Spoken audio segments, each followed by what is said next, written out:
Hi guys, welcome to day one. I hope you all had a fun weekend. Hopefully not too fun, so you feel okay today.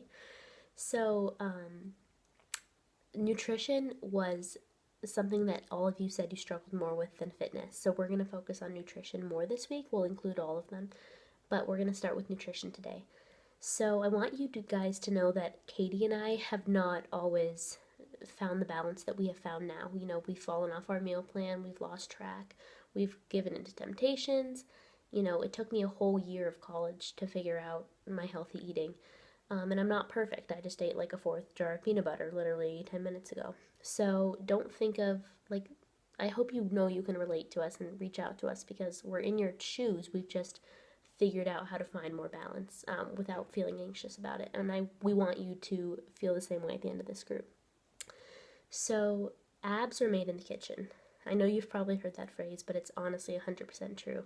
If you eat a donut and think that 100 crunches is going to work it off, then you're like, that's just not true. Because nutrition works on such a cellular level, and it's literally the opportunity for your body to show physical progress. So if you are under eating, your body's going to cling to the fat that it has on its body because it thinks it's in starvation mode and you're not going to lose fat. I've experienced that personally when I tried to cut all the fat out of my diet. If you aren't eating before and after your workouts, your body's going to use the muscle that you've just built as energy and as protein because it doesn't have anything in its system. That's why it's important to know how to fuel your body before and after workouts. Similarly, if you're eating crap before you work out or the day before you work out, your body's going to be working on digesting and trying to squeeze nutrients out of these foods instead of trying to work on burning fat and building muscle during your workouts.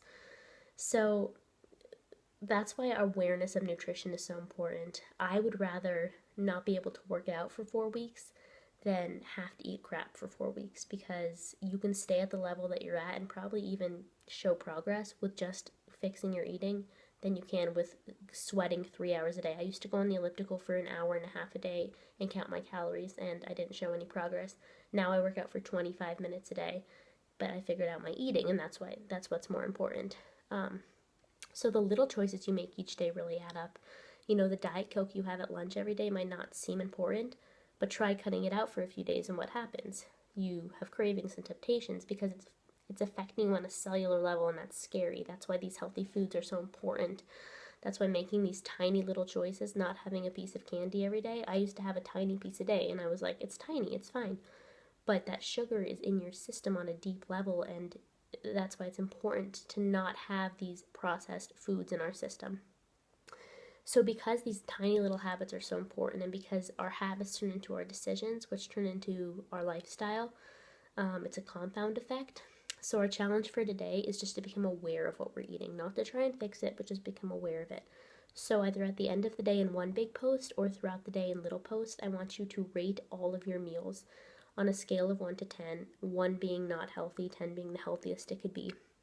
You could say I could have added, less whipped cream on my waffle, or I could have had 10 carrots instead of 5. Don't overthink it, but I'll post an example in the comments, but I just want you guys to become aware. And I know Sunday's a weird day for eating. You might only be eating brunch and dinner, but so if you want to put like what you would eat on a normal day of the week, Katie and I will also be commenting and giving you suggestions on maybe how we would switch some of the things you were eating or say that that's probably something we would eat too.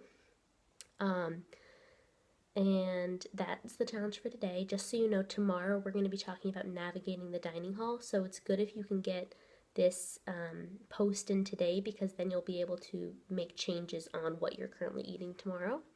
We're also going to talk about temptations and cravings and sweets tomorrow because I know that's a big thing for everyone in portion control. But today I just want you to become aware of your nutrition. Don't judge yourself. If I eat something crappy, I promise I'll share it too. We're going to be honest. And like I said, post any questions you have. I'm really excited for this week. I hope you guys are too. And I can't wait to see all of your food posts. Yay, eating!